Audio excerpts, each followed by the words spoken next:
Audio Jungle.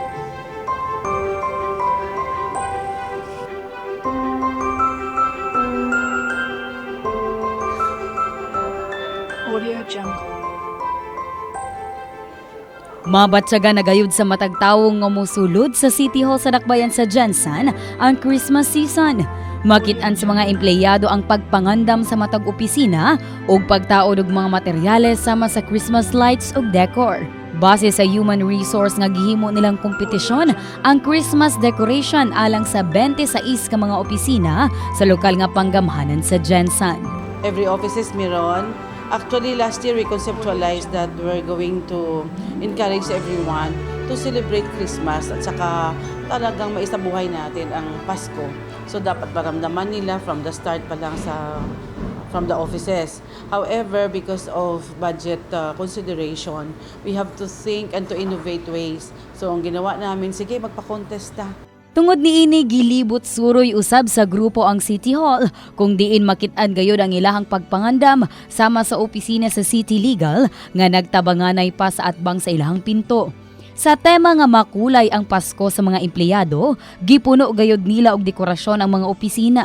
Ang HR office, bisan ang ilahang pinto, gibutangan og dekorasyon gamit ang mga recycled materials ug mga kartolina. Ang opisina usab sa labaw niini nga si Leia Tulimaw, makulay gayud ang kwarto. Carnival usab ang tema sa City Administrator's Office nga makit-an gayud sa pinto pa lamang hangtod nga sa imuhang pagsulod. Sa pikas nga bahin usab, ang opisina sa City Treasurer's Office ang wala magpauwahi. Ilahang gibutangan og murag kubo sa kilid ang ilahang opisina. Adunay mga regalo para sa Pasko. Ang City Housing and Land Management Office recycled materials usab ang dekorasyon. Gibag ulamang usab nila ang ilahang Christmas lights.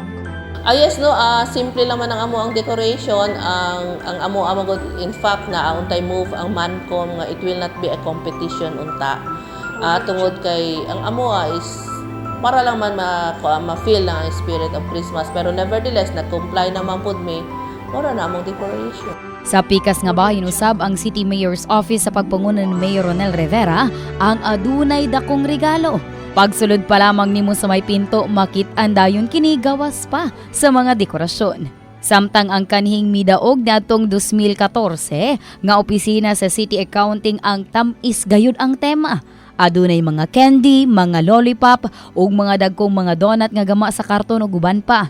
Napuno gayud ang ilahang opisina. Base sa labaw nga si Federico Cabanit, tabang-tabang sila bisan gani sa gasto nga gikan mismo sa ilang mga bulsa. Contribution regarding the expenses, contribute all, and I also provide yung medyo kung anong kakulangan ng mga dekorasyon. Dugang pa nga dili lamang ang opisina sa sulod sa City Hall ang nangandam. Tungod bisan ang anaa sa ubang mga lugar sama sa Office of the Building Official ug City Engineer's Office, kung diin duna sila'y mga design nga cartoon characters sama sa Minions, dunay balloons ug aduna pay gamay nga balay. Ang opisina usab sa merkado publiko ang wala magpauwahi tungod sa ilahang mga prinsesa nga silang Cinderella ug Rapunzel ug aduna pay castle nga kulay puti ug pink. Apan wala pa matud pa kini mahuman. Actually, initiative na lang ni sa akong mga tao na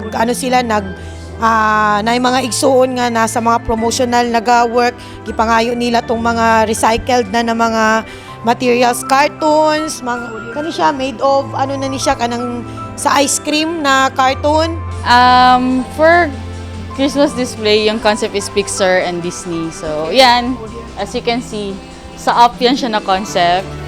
Then, Minions and si Olaf nandun. So, yeah. Ang nagplano sa maong kompetisyon mao ang sangguniang panlunsod kun SP sa pagpunguna ni Vice Mayor Shirley Nograles. Karong si Manaha kuno ang pag-judge apan wala kini gi-announce.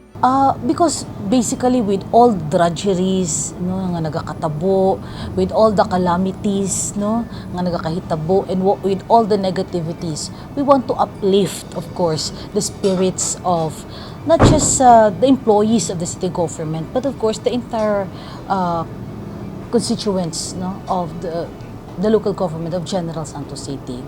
Dugang pasabi si Mayor nga ang criteria sa Christmas decor competition mao ang overall visual 40%, originality 30%, creativity 20%, relevance to the theme 10%, nga dunay kinatibuk ang 100%.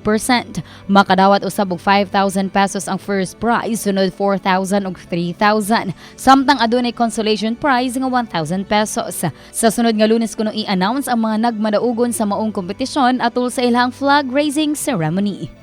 Abi Lorenzo, Brigada News.